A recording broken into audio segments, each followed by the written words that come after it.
Okay, so this is going to be a pretty darn easy process. Some people said, Bob, please video it. But basically pull the panels off, and there's your bleeder tit right there.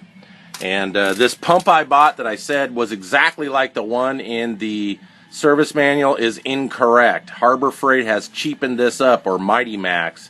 I can tell there used to be a fitting on here that also made it pump, so this is vacuum only, and it was 40 bucks.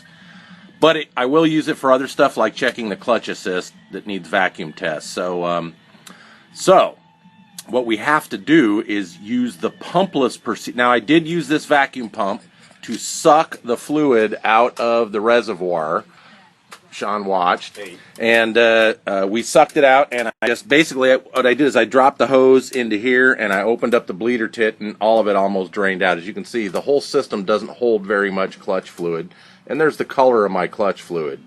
It wasn't black, just brown. But then, just to make sure the system was purged, I hooked up the vacuum pump with the reservoir and sucked what I could out.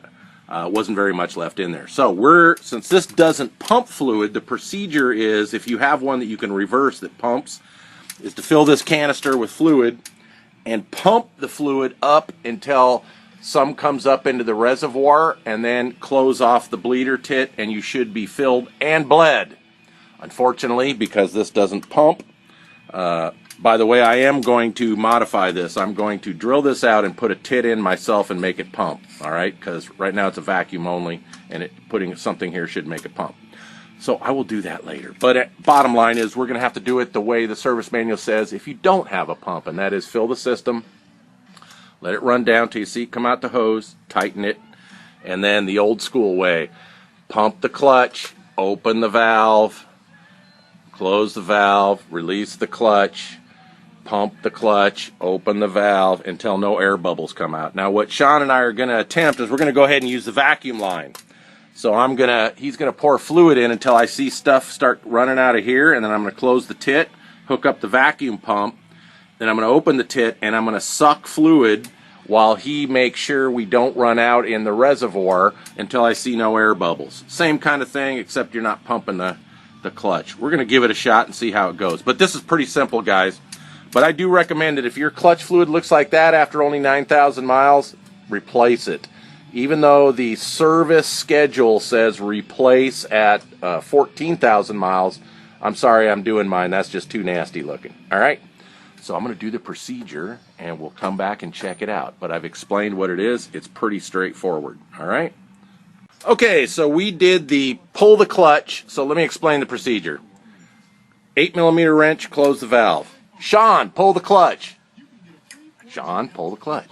So he pulls the clutch. He says, okay, pulled. I open the valve, and then close it. Release. Pull. Open. Close it. Release. All right, so the bottom line is you want him to pull while it's closed. You open it, let fluid come out. Close it before he releases. He checks the fluid over there, and by the way, we did go through quite a bit of fluid bleeding because I tried to use the vacuum pump to suck fluid, and for some reason it just wouldn't work. So we had to do the pull the handle thing. I even tried pulling a vacuum while he held the handle. We just kept getting air. I don't know why. So BRP obviously does it for a reason. Either you push fluid up, bleeding it at the process, or you do the no pump method. Anyway, needless to say, that pump sucks. I don't recommend spending the $39. It's vacuum only, even though Harbor Freight says it's a pump and a vacuum. Liars. Anyway, Sean, thanks, buddy. No problem. There's his RSS. One day he will have to, let's see, that reminds me of a Dune movie. For he is the Cuisinart. No, one day.